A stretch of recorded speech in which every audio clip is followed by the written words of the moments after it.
Excellent. All right, let's get started.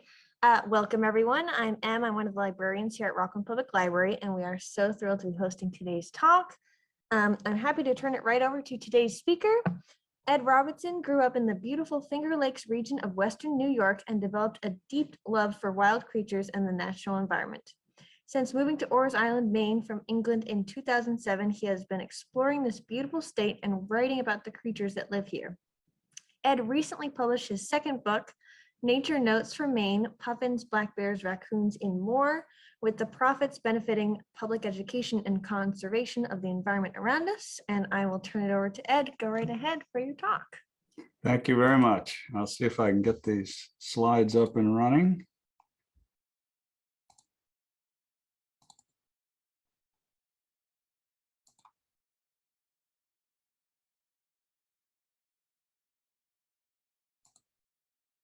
Okay. Are they visible now, Em? Yep, singing perfectly. Nice. Very good. Okay. Well, it's a pleasure to be with you today. I wish we could be doing this in person, but Zoom has been our life for the last 2 years, so we'll carry on a little bit longer. Thank you very much for the opportunity to share this presentation with you. I hope you enjoy it. Some of the wild creatures around us are highly visible, but we often overlook them. We get busy, we have other things on our minds, and we miss them. And it's a shame because there's beauty and mystery all around us, whether it's the geese and the molting mallard on the left, the beautiful lupins, which are probably a couple months away at this point, the beautiful larch or tamarack trees in the fall, the gull and the robin, lots of beauty around us. And there are other creatures that we see only occasionally, and it's too bad because some of these are fascinating creatures and beautiful in their own regard. The kingfisher, I'm fortunate, they love to come along the water out front here, so I see them perched and diving and calling fairly often. Leopard frogs, unfortunately, don't see so many of those anymore. Pesticides and other pollution have really harmed their population all across America. The raccoon is mostly nocturnal, so unless he's raiding your garbage cans or eating your dog food out on the porch, you might not see them. The Cooper's hawk, they're absolutely beautiful birds. You're most likely to see them, I suppose, raiding your songbirds at the bird feeder. Porcupines tend to spend most of their lives aloft in trees where they're chewing on branches. This particular one's eating some flowers, which probably taste better than pine bark. And then we have the lovely common yellowthroat in the lower right-hand side. You tend to hear them more often than you see them. And then there are creatures that are generally out of sight, and therefore we don't think of them very often. The ruffed grouse, strutting and preparing to drum on the log. This is the time of year where they begin to think about love and attracting mates with that display. Upper right-hand corner, you've got a landlocked salmon, par as they're called, an immature fish. They grow into stunning adult fish.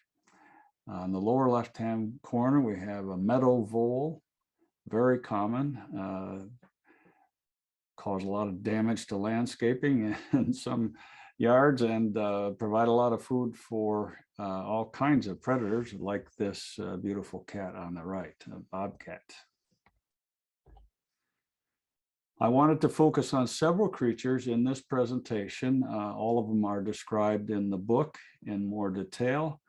I'm just going to show you some pictures and give you a little commentary to share some of the beauty of these special creatures. Atlantic puffins are, of course, one of the iconic creatures of Maine. They used to nest on over 20 different islands on the coast of Maine, but they were nearly wiped out by over harvesting of their eggs and hunting of the birds themselves, disturbance of their nesting islands. And there are a lot of natural predators. The gulls, the hawks, the eagles will prey on either the eggs, the chicks, or the adults, depending on the size of the predator. And on a lot of the islands or peninsulas off the mainland, dogs, snakes, rats have caused havoc for these lovely birds. So today they're reduced to just 6 islands. And fortunately, the population is coming back. They're funny little creatures. They're not well built for flying, although they can hit speeds up to 60 miles an hour because they're so aerodynamically shaped, but they have very small wings. And so to get aloft, similar to the loon, they have to run across the surface. And it's a little bit like a seaplane circling to make a wake so he can get some lift and get off the water. They're fascinating to watch. I was lucky to join a group on Machias Seal Island on the border with Canada. This island is only 15 acres in size and is disputed in ownership between the United States and Canada. When you land on the island, if you're that lucky, you'll see signs in both English and French from the Canadian government and in English from the US government. But the good news is there's a charter operation out of Cutler, Bold Coast Charters, that has permission to land people on this island during breeding season, the only island in the United States where you can do that. And it is a tremendous experience. As you can see from the photographs, we were very lucky. We had a beautiful day and we were able to get off the boat onto the island. You spend a couple of hours in little wooden blinds surrounded by birds, and it is an absolute delight. Those 2 hours flew by. We were lucky to see all kinds of birds on the island and in the boat as we cruised out to the island, back and circled the island. Most of the birds in this photograph are razor bills. My son says they look like ninja warriors, and they do, with that black face and that white stripes. You'll see just one puffin in this photo, but I promise you'll see more. And in the center is a bird we were very, very excited to see. That's a northern gannet. Absolutely stunning bird. Puffins are not prolific creatures. They lay 1 egg, and that is a big egg. It weighs over 20% of the weight of the mother. She's about a pound, and that egg requires a huge amount of energy for her to create and to deliver, of course. But all of their hopes as parents are wrapped up in that 1 egg, and they work very hard to take care of it. The burrows are generally old rabbit burrows. They'll find nooks and cranny under boulders, rocks, logs, and so on. And then they'll do their best to care for the egg until it hatches. The birds are not back yet from their winter out on the open ocean, but in May, they will begin to congregate. They breed on the water, and then after a couple of weeks, they'll go ashore and select a home, often the same home base that they had the year before. And then they'll set about raising that chick. They feed as best they can at sea while the egg is,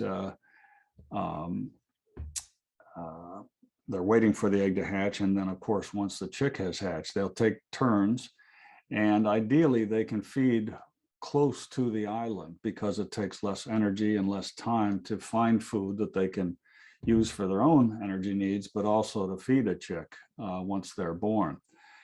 Unfortunately, as fish populations have been harmed by pollution, warming ocean, etc., puffins are forced to go further and further from the island, and it puts both the adults and the chicks at risk. They have recorded puffins flying as far as 100 miles to find food. Sometimes they're forced to fish for inferior species that don't have as much energy as their preferred species. So they're really under pressure.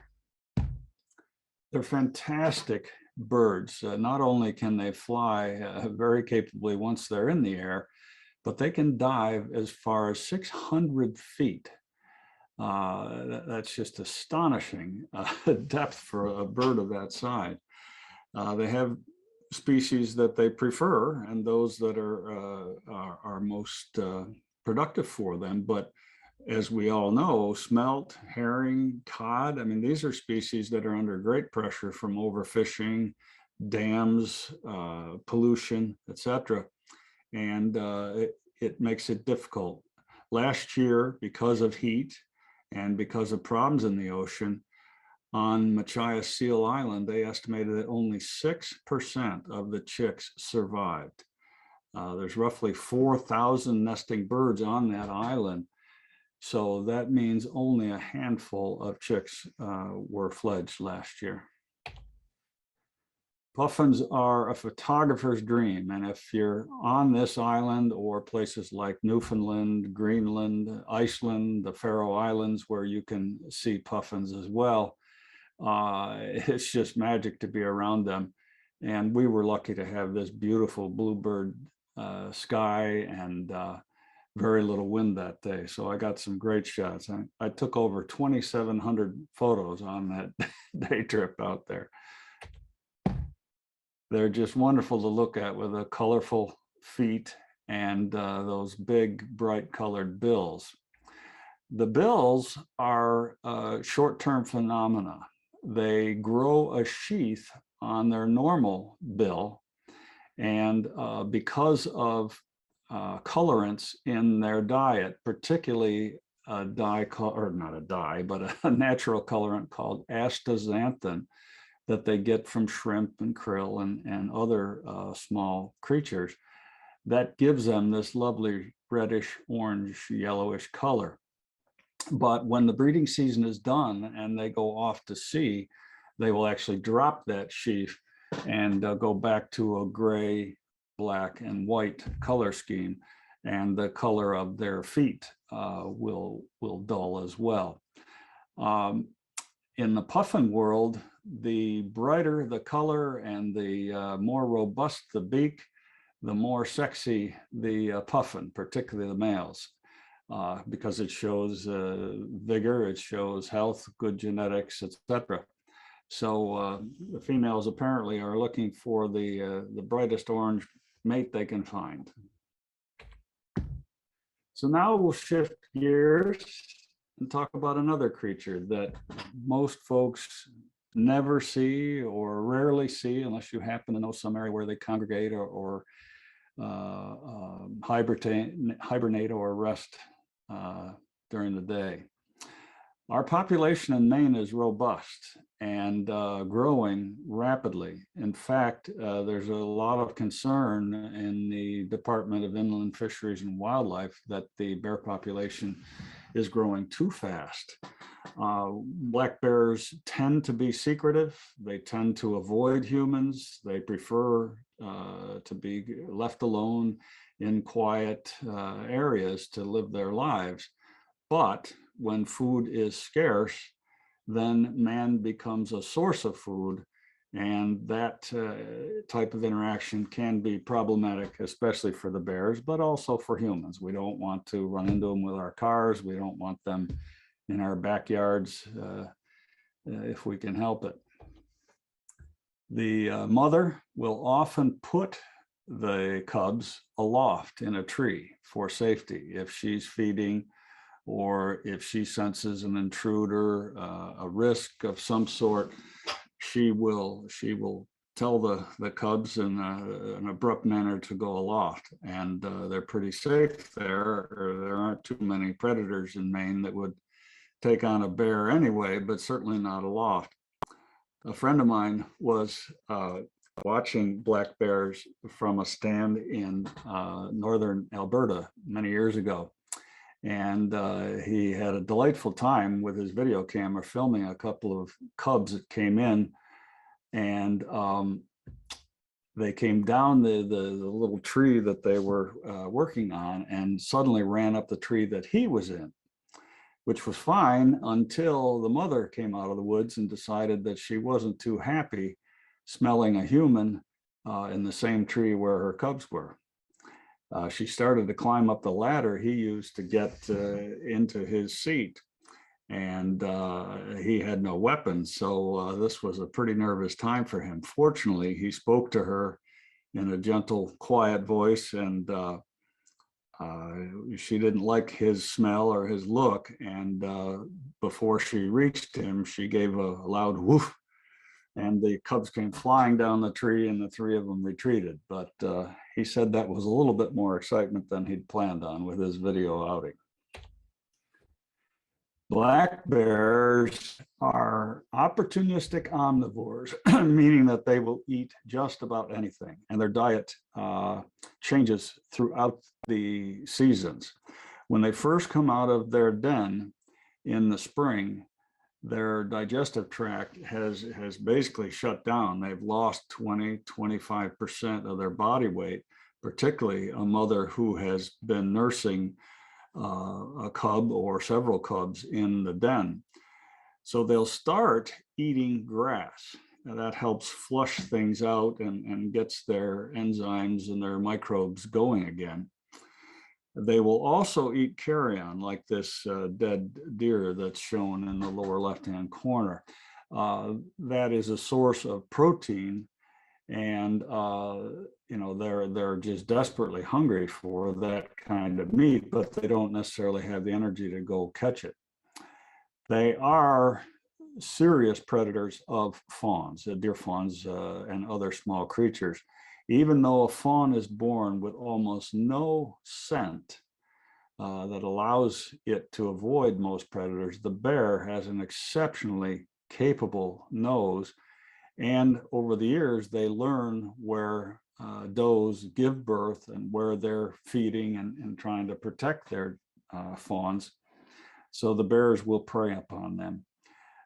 In some parts of Maine, as many as 50–60% of fawns are consumed by bears. We also have the cats, big cats trying to catch them, as well as coyotes.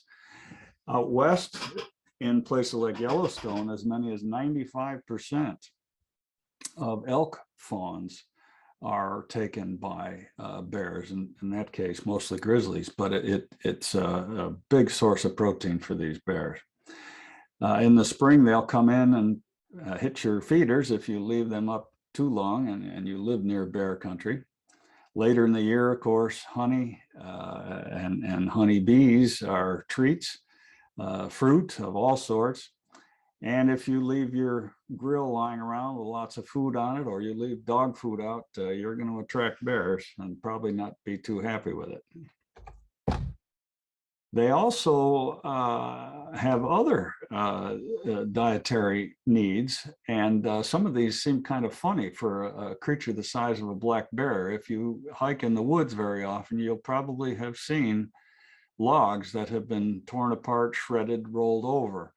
And that's generally black bears looking for food. It might be grubs, it might be ants, all kinds of little creatures, of course, that live in these rotting woods. Another source of protein and fat are moths. Bears learn where moths hatch. And at certain times of the year, particularly out in the Rockies, they are known to eat as many as 20,000 to 30,000 moths a day if they can find the right place where these moths are hatching. And it seems a curious thing to eat, but it's a very healthy food for them. A lot of people encounter bears when they're out hiking in bear country, and it's not because the bear is looking for you. You simply stumble upon him when you're hiking, fishing, camping, wading into a berry patch. Most of these encounters are harmless. Often the bear leaves as soon as he hears you or smells you, but on occasion, you'll see a bear and he'll see you. This photo was taken by a friend of mine who stumbled upon this bear. Fortunately, no harm was done, but that can be kind of a nervous occasion if you're not prepared for it. Like with grizzlies, you want to make sure you're making some noise in bear country and you don't startle them, and you certainly don't want to get between a sow and her cubs. I thought you might find it interesting to see bears of different ages.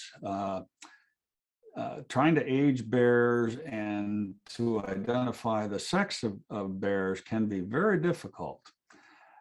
This is a young bear, almost certainly a young bear. You'll notice, I'm commenting here based on the size of the bear, but I'm also looking at the face and the head. You'll notice the nose is elongated and the face is quite narrow, and the ears are quite large relative to the rest of the head. This is typical of a small bear, and you'll be able to contrast that with these other photos.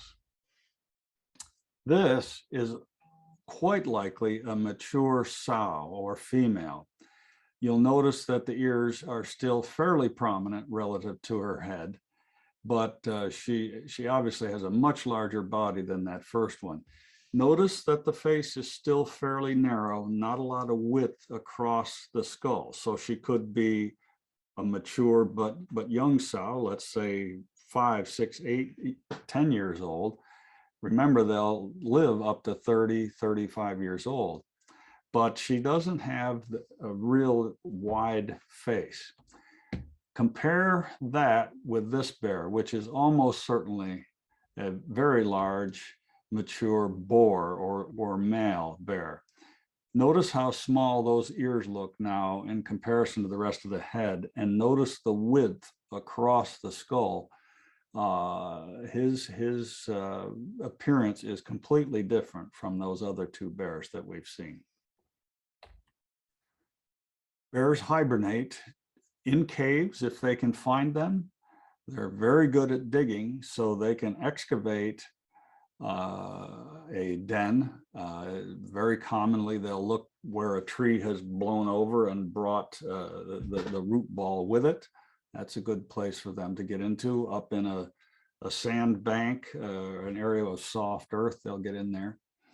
The cubs are generally born in early winter, alive but helpless, and they will be nursing on mom through the rest of the winter until she comes out of the den. That might be in March, it might be in April, depending on where it is, the snow cover, temperature, etc. You might find it interesting to know that black bears are not always black. In Maine, it's very unusual to find a bear other than a black colored bear. One of the bear biologists at the Department of Inland Fisheries and Wildlife estimated that your chances of seeing a cinnamon bear in Maine were only about 1 in 5,000. But when you go out west, certain places in the Rockies, as many as 40 to 50% of black bears have different color schemes, like this beautiful cinnamon bear on the left. More unusual by far is this Kermode or white bear on the right. They exist in a very small part of the Northwest Territories in Alaska. It's estimated there's probably no more than 500 or 1,000 of them. But they hold quite a place of reverence for the natives in that area. There's also a color variant called the Glacier Bear. Unfortunately, I could not find a photograph of that. They're a lovely silver gray, bluish colored bear, absolutely stunning. They're slight genetic variants, but they are all true black bears. When you see a couple bears like this, fighting for territorial reasons, practicing and gaining strength, or fighting over a female or food, give them a wide berth. Black bears are generally harmless to humans. There have been fewer than 100 attacks on humans in the last 100+ years, but you don't want to be one by being foolish and getting too close to them. So now we'll shift gears to another very secretive creature in Maine, and one that was nearly wiped out from habitat loss, hunting, trapping, etc. We're very lucky to have a population of these cats. This is a lynx, often referred to as a ghost cat, because you simply don't see them. I've been lucky enough to see 3 in my lifetime. I saw one in Alaska while floating down a river north of the Arctic Circle. The cat emerged from the brush and was standing on the shore of the river no more than 10 feet away from us. It was an astonishing few seconds for all of us. But in Maine, I've seen 2 up in the Rangeley, north of Rangeley area. Both of those actually had radio collars on them, which was interesting. But most people never hear them. You might see their tracks. With only 2,000 cats in the state, and their nature of being very secretive and reclusive, living in the deep big woods as opposed to living near human settlements, you could spend a lot of time looking for them and not find one. They're fascinating creatures.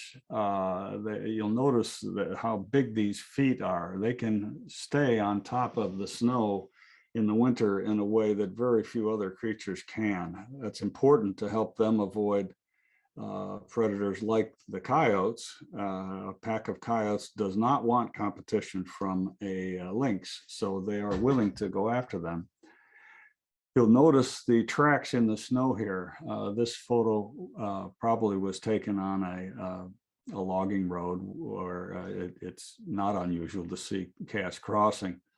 That's one of the few times where you might be lucky to see a cat. One of the big questions a lot of people ask about the lynx is how do you tell a lynx from a bobcat? And the truth is, it's not always easy. There are some distinguishing features which I'll share with you, but you could see cats in the wild and be left confused. They don't crossbreed, to my knowledge. I suppose it could happen, but they are similar in size and weight. So you really need to pay attention here. The cat on the left is a bobcat. Let's start with the ears. You'll notice those little black tufts on top of the ears. The bobcat has a much shorter tuft, maybe ½ an inch, whereas the lynx on the right has a tuft that can be 1 inch or 1.5 inches long. Notice the face. The bobcat has a wider, flatter face, and they grow these whiskers out to the side in winter. So that, their appearance from the face is fairly different. Notice the coat. Bobcats tend to have more spots. Both cats are born with spots, but the bobcats tend to retain many more spots on their coat during their lives, where the lynx tend to fade and become this tawny gray brown orangish color. Look at the hind legs. You'll see that the bobcat, while it has long legs and is a very capable jumper, the legs are nowhere near as long as they are on the lynx. And then finally, the tail. Both of them have short tails, but you'll notice the bobcat has a black top at the end of the tail, but a white underside. The lynx has a black only tip to his tail. There's no white on it. So hopefully, if you're lucky enough to see one of these cats in the wild, you'll be able to ID it. The lynx has very limited food preferences. Studies have shown that in areas where they have sufficient food available, 80% of their diet will be the snowshoe hare. They are what's called a codependent existence. The primary predator of the snowshoe hare is the lynx, and the primary food of the lynx is the hare. The cats obviously will take other food if it's available, like the ruffed grouse and the turkey on the left. Even though a large lynx might be 30 to 50 pounds, they're capable of taking an adult deer. They will generally jump on the deer's back and grab the neck, reach around with their paw and break the neck. They're very powerful creatures. And they'll eat small ground mammals like the squirrel, mice, shrews, things like that. This is a photo of a couple baby lynx. They're absolutely beautiful creatures. I can't imagine ever being lucky enough to see one, but I hope that I do someday. Here's a mother with her juveniles. They tend to stay with the mother through their first winter, and maybe even through a second winter before they go off and live their lives in a new territory. You'll see that the juveniles are not much smaller than the mother at this point in their first winter. But you can imagine it would take quite a few hares to feed the four of them during a long winter. Okay, so here's another creature. If we were live, I would ask how many of you have ever seen one, but the reality is that very few people see northern flying squirrels, and it's a shame. They're absolutely beautiful creatures. I've been lucky enough to see them several times. I have a lot of nesting boxes at my old farm in New York State, and it's not unusual when I'm cleaning those nesting boxes in the fall or in the late winter for the next nesting season. Normally it's the screech owl boxes, but sometimes wood duck boxes as well. I find northern flying squirrels in there. This fall, I was cutting a limb off a maple tree, and at the last minute before that limb fell, a flying squirrel came running down the limb and jumped right over the saw, completely startling me. I suspect he was more afraid than I was, but that was really a very surprising encounter. We actually have both species of flying squirrels found in North America here in Maine. As the climate is changing, the southern flying squirrel is starting to come into the southern part of the state. Not a lot of difference between the two. The northern is larger by a couple of inches, darker colored as well. You'll see the dark tan underbelly of this one on the left, where the southern flying squirrel is more white or gray on the belly. I love this photograph. These squirrels, of course, do not actually fly like a bird, but because of the extra skin that they have stretching from one leg to another, they can glide beautifully. The squirrels are capable of soaring as far as 300 feet in one leap off a tall tree, and they can cover 200-300 feet lateral distance on the ground. They're also capable of carving a turn. If they just drop the left side and pick up the right side, they can curve around to the left. As they approach the landing area, let's say they're going to land on a big oak tree, they tend to flare up like this. You might have seen parachutists do the same thing to catch the air and slow down before they land on the tree with their feet. This one obviously is carrying some food to a favorite spot. They are cavity nesters. That's why they like nest boxes, of course. But they'll often be found in holes in trees, and the woodpecker, this pileated or pileated woodpecker, depending on your choice of pronunciation, is a king when it comes to making holes in trees. And a lot of them are taken over by little creatures like the northern flying squirrel. But if you build it, or if you put one up in a tree, you might get lucky and host a flying squirrel, as a friend of mine up in Bowdoin did. Sometimes people find them in their house, and that's not such good news. If they find an opening, a hole, a crack in your attic or somewhere in your house and get inside, then you've got a problem, because it's hard to find them, first of all, and hard to get them out. So just like having bats or bees in your house, they're better off outdoors than they are living with us. Here's another great creature, and I just love the saw-whet owls. I've only seen a couple, but I've heard them many times. And if you go outside in the right habitat, in the next few weeks, few months, you'll have the opportunity to hear them as well. They have a very particular call. It's a high-pitched toot, toot.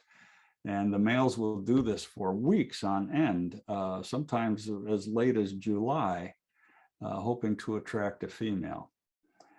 They're difficult to spot because they're small, of course, and their camouflage is excellent.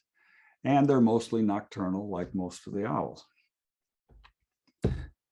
Just 7 inches tall. They're one of the smallest owls around. There's a pygmy owl that's slightly smaller, but these are not anywhere near the size of the barred owl or the great northern owls that are found in our state as well.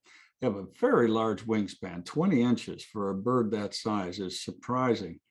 It allows them to fly wonderfully well and to maneuver amazingly well in the woods, particularly because they're generally flying in the dark at twilight night hours.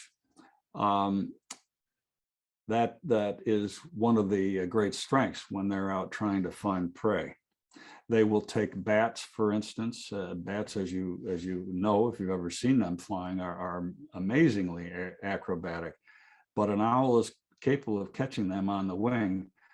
Most of their diet will be small mammals, like the field mice, the shrews, the moles, etc.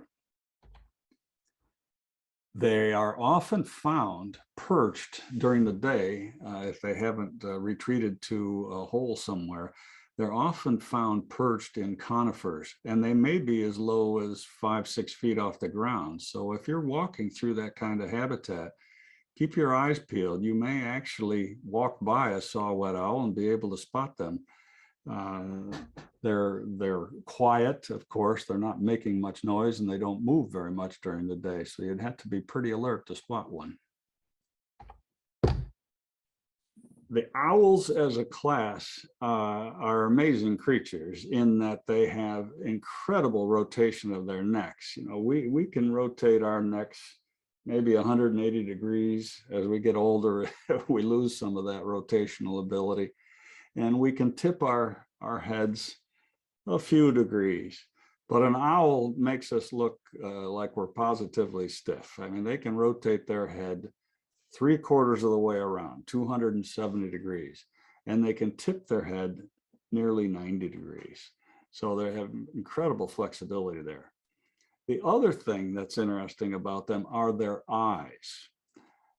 Humans have eyes that are let's say they're round or elliptical shape, but they're not very deep. We have the ability to rotate our eyes. The owl is quite different. Their eye is a tube that extends back into their head. So if they want to turn and look at something to their left, they need to rotate their head because they can't rotate their eye. That's a disadvantage. But that deep eye is important because they have far more receptors for light than we do, and they have far better telescopic vision than we do. So they can spot prey at distances we would be unable to see it, and they can zero in on that prey very accurately. They also have very unique hearing. Their ears are offset. One is slightly higher and slightly forward of the other. That allows them to find the source of a noise with an accuracy that we could never attain, because the sound arrives in the two ears at slightly different times, and therefore they can triangulate and know exactly where that's coming from. This, and combined with their eyesight, allows them to hunt very effectively in total darkness. It's just amazing how capable they are. They're wonderful hunters and take a variety of species, such as those listed here. Obviously, at 7 inches high and only a couple of ounces in weight, they're not taking large creatures, but they're pretty fierce predators. They've got long, sharp talons, powerful feet, and they have a very sharp beak for grabbing and ripping as well. So any creature that has an owl attached to it is probably in deep trouble. I thought you'd enjoy a picture of a couple of baby owls showing that neck capability here. Absolutely beautiful little birds. There's a lot of research going on into the saw-whet owls in Maine, but all across the Northeast. There are groups that capture them at night in nets using sound to attract them, and then they weigh them, they band them, they test them, sample them. And they've found that there are a lot more saw-whet owls than we thought previously, including in Maine. And they have very clear migration routes, including some of the offshore islands of Maine. So there's a lot going on. And as a citizen scientist, you can actually get involved in monitoring owls. And they also accept volunteers at some of these banding operations. So if you're interested in learning more about them, you can go to the website of the Maine Natural History Observatory. So now we'll shift gears to an aquatic focused creature in Maine, the mink. I suspect some of you have seen mink, perhaps crossing the road or running from a shed or a garage or barn on your property. But you're most likely to see these guys along the shore of a lake, a stream, a pond, because they spend most of their life in and around the water, and most of their food is water associated. Absolutely beautiful little creatures. A full-grown mink might be about 2.5, 3 feet long. About 20% of that would be the tail. Very short legs, but very powerful. They tend to leap as they run along. They kind of hop. They don't really run outright like a dog or a horse can run. When I was young, mink was a mark of luxury. A woman who had a mink stole or a mink hat or a mink coat was right up there with the hoi polloi. That was a luxurious standard. But of course, these days, most women would not be caught dead wearing mink. I used to run a trap line when I was a boy, and when I caught a mink and showed my mother the pelt, she was always fascinated by how beautiful and luxurious that pelt is. I had good fortune when I was in Alberta last September to watch a very unusual encounter for mink. This is a female, a sow as she's called, who has a den in a rotting tree along the bank of a river. And I'm walking along looking for birds and just happened to peek over the riverbank, and there she was. And from her behavior, I could tell she was quite agitated. There was something wrong, but I couldn't figure out what was going on. She was not aware of my presence, didn't seem concerned when she did look up at me, but she clearly was on high alert for something. came out of the den at some point, looking, listening, keeping her senses on full alert. And then I realized what was going on. Swimming up the river towards us was another mink. And from the appearance and the actions, almost certainly a male, a buck, as they're called.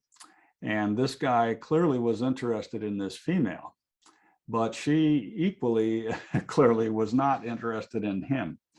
As he got within a few feet of her and was posturing and lowering his head and displaying interest in coming close, she was growling and snarling at him. And often the females are bigger than the males. And the male was no fool. He took the signal and turned around and left. But it was a lucky break for me because I got some good photos while they were both so close to me. The mink is a very flexible predator. They will take fish like this one on the left. The mink on the right has a red-winged blackbird, a marsh bird, so it's natural that he might find a nest down in the cattails. They'll eat eggs, of course, and they can really be aggressive predators for eggs of waterfowl. This is a picture showing the mother moving a young mink from one location to another. Maybe she sensed danger or something had happened to the original home. It doesn't look very comfortable for the baby to be carried that way, but mom's doing the best she can to protect it. So another secretive, pretty unusual creature. If we were together live, I would be interested to know how many people have seen them. People who are active gardeners have the best chance of spotting these things. But I was working in the field at my farm a couple summers ago. This was in August when a lot of things were in bloom and there were pollinators all over the field, butterflies, beetles, you name it. And I was taking pictures as best I could of things. And I got back to the cabin and I had pictures of this unusual creature that at first I thought was a hummingbird, but in fact it was not. Maybe you know what it is, but it's called a hummingbird moth. Very similar in size and shape. The tail's a little bit different, but these moths can fly very much like a hummingbird. They can come in at high speed, they can stop on a dime, they can soar up, down, left, right, they can hover while they feed on nectar. They've evolved so that they don't look like a moth, they look more like a hummingbird. And it's probably one of those natural adaptations that creatures go through trying to find a safe niche. They've also developed this very long proboscis, you'll see going into the flower. That's how they collect the nectar. They actually roll it up and unroll it as they move about. There are 4 different species of these hummingbird moths in North America, so I'm going to share photos of them. The term clearwing becomes pretty obvious when you look at this one. The wings are made of keratin, the same material as our hair, and they have little scales. They don't have feathers, they're scales on those wings, but when the scales are absent, either they didn't exist to begin with or they've been knocked off, blown off, whatever, you can actually see through these wings. This was a beautiful one, the white-lined Sphinx moth, but again, it's a clearwing moth variety. And then this one, the next Nessus Sphinx. I'm sorry, this isn't the best photograph, but it's the best one that I could find. They're very difficult to photograph as hummingbirds are because they move so much. And this one is more a Western United States moth. But you happen to get the ant as a free bonus here. This is the larva stage of the Snowberry clearwing moth, referred to as the hornworm. Not surprisingly, because of that thing on the right-hand side. You don't have to worry about it. It's not rigid and it's not dangerous, but it probably makes him look dangerous to some potential predators of larvae. So, one more mystic creature here in Maine. Historically, we had mountain lions or cougars here in Maine, but they were eradicated, poisoning, hunting, trapping, loss of habitat, population changes as European settlers came in and pushed aside wildlife as well as the Native Americans. But there's a lot of evidence that cougars are coming back into Maine. They're not officially recognized by the state as yet because there has not been verification of successful breeding in the state. But we'll talk a little bit more about this. These are absolutely stunning creatures. I've had the good fortune to see 3 cats in the wild out in Idaho, and you'll never forget seeing one. I mean, a bobcat or a lynx is a pretty impressive cat, but a full-size cougar can be anywhere from 100 to 240 pounds. And they're as long as we are, plus that big long tail at the end. They are marvelous predators. A full-size cougar is capable of taking down an elk or a moose, a creature that can weigh 800 to 1,500 pounds, even though the cougar weighs far less than that. But they're incredibly fast, powerful. They have big, sharp claws, powerful canines and jaws. They really are stunning creatures in action. A lot of people think of them as land-based animals, and they are, but they're very capable in the water. They don't mind walking through water, unlike most house cats, and they're very capable of swimming. If they choose to cross a pond or a river, they can do that very readily. And they're capable of great distances. A few years ago, after years of reports of cougar in Connecticut, one was found by the side of the road. And, you know, the allegation is often that, oh, that was somebody's pet that they let loose, or it got loose from a private zoo. But this particular cougar was tested for DNA and verified as having come from Colorado all the way to Connecticut. They actually found piles of scat in Minnesota and Wisconsin that also matched the DNA of this cat, documenting the travels that this cat went through to make that 2,000-mile journey. Just amazing. Cougars are very adept aloft. Despite their size, they can climb trees and do so regularly, either for a rest like this one on the right, or when they're threatened by dogs, bears, humans, whatever. It must be interesting for them to climb up a smaller tree like the one on the left. But one of the cats that I saw in Idaho became irritated as we got closer to it and jumped out of the tree from about 45 feet in the air, landed on all 4 feet in the snow, and ran up this really steep bank behind the tree. We were just awestruck at the power and the grace of that cat to be able to do that. There's no way that a human could jump out of a tree at 40 feet and not be crippled. They're born with spots, beautiful little cats. And then as they age, of course, those spots fade away.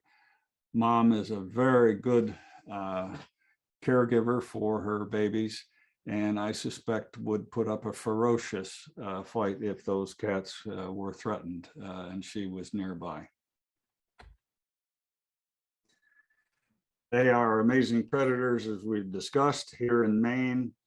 White-tailed deer would be a primary target. We don't have elk here now, but obviously we have moose. Excuse me. Out west, studies have shown that a cougar would take a deer every 4 days to sustain itself. That's not to say they wouldn't eat other creatures. A wild turkey, for instance, would be a great meal for a cougar, but they are focused on large mammals like the deer or the elk or the moose. The cat on the right is a puma, a young puma in Patagonia, in Argentina. And the creature on the ground is a guanaco. It's the same general species, but the Patagonian cat is slightly different from ours here in the West. So we have a great diversity of species in Maine. We're very fortunate that we do. It's a beautiful place. A lot of creatures are at the northern end of their habitat range. Others are at the southern end of their habitat range. A lot of species migrate through Maine.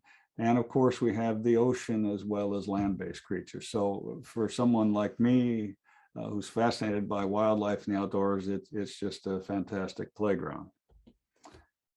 A lot of the species here have suffered grievous population declines. The brown bat, as you probably know, have suffered from a fungus called white nose syndrome, and 98+% of bats were killed in this state. They're just starting to come back. I actually saw 3 of them at my cabin this summer. I was very pleased to see them. I hadn't seen any bats in 4 years. Roseate tern is an example of a bird that was devastated by humans. We hunted them in the 1880s and 90s for their feathers, for ladies' hats. Fortunately, they're now protected, but their population is far below what it used to be. Oysters were devastated by parasites that came in through quarantine, or oysters that had not gone through quarantine. 98% of the native population was wiped out. Fortunately, they're starting to come back now. Red-tailed hawks used to be poisoned. They suffered from DDT pollution. They were shot on sight by fishermen, hunters, farmers, etc. Unfortunately, they're now protected by the Migratory Act, and their numbers have rebounded. Others, like the beautiful piping plover, are in the news regularly, but they're still very much at risk. While their population has recovered, we've had good nesting success the last 3 years in Maine.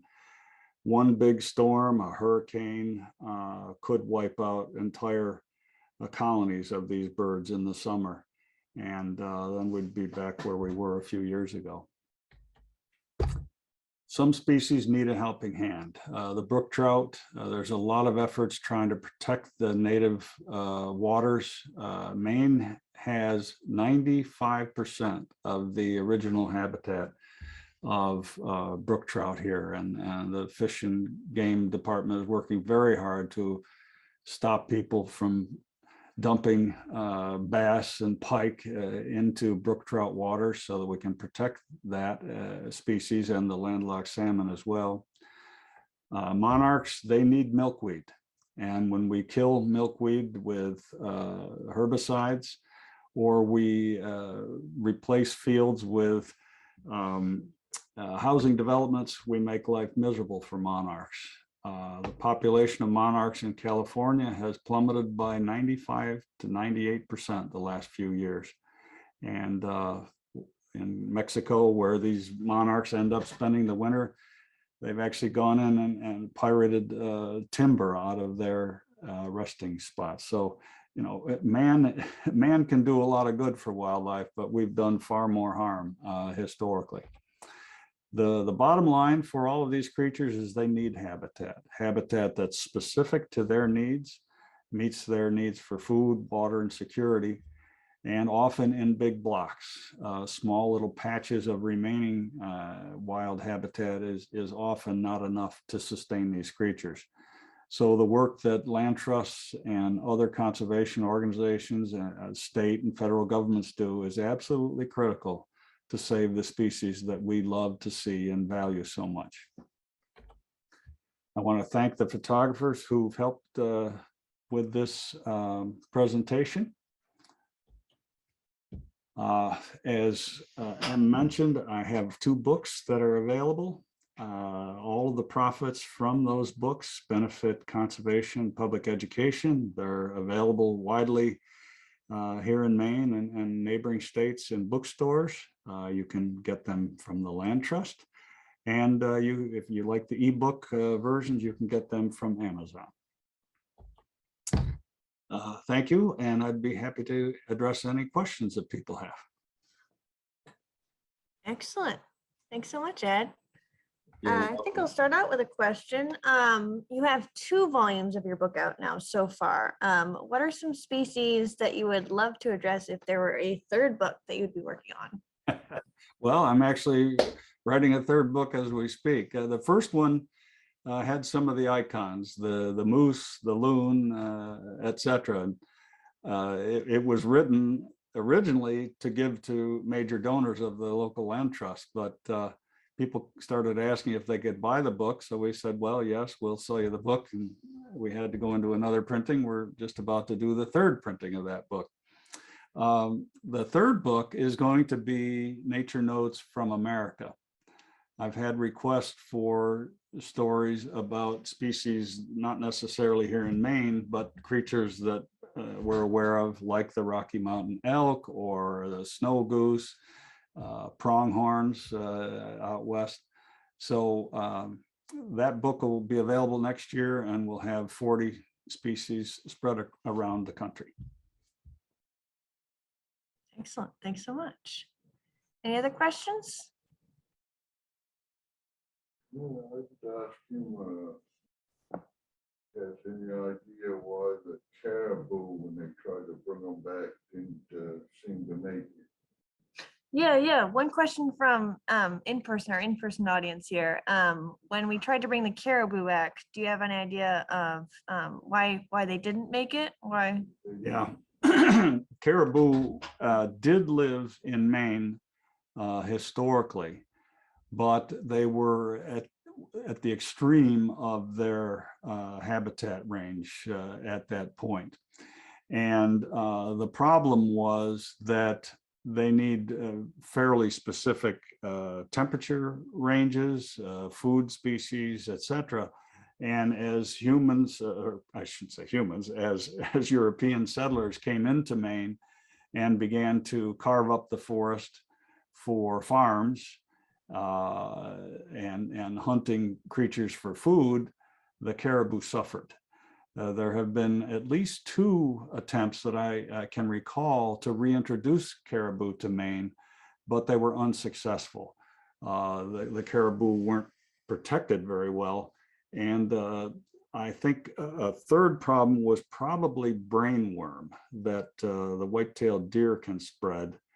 It's a problem for moose all across the United States. In New York, where I grew up, moose were nearly wiped out by brainworm. Doesn't affect whitetails, but it's fatal to a lot of other ungulates. So I don't think we'll ever see caribou back in Maine unless we have a absolutely dramatic climate change that would probably cause us to be gone from Maine. Thank you. Not a question, but a comment from the chat. Jane says, thank you so much. This has been fascinating, which I would like to echo. It certainly has. That's great. I really appreciate that. I will have a new presentation next year to go with the new book, of course. There's a presentation called The Beauty of Maine's Wildlife that accompanied the first book. And I was talking with them earlier. I have a presentation on the white-tailed deer that tells all the facts and figures and stories of their mostly secretive life. Excellent. Any last questions? All right. Well, thank you, Ed, for such a fascinating talk. And thank you to everyone for joining. It's been really great. You're more than welcome. It was a delight. And thank you for having me. Thanks so much. Have a Okay. good one. You too. Bye-bye.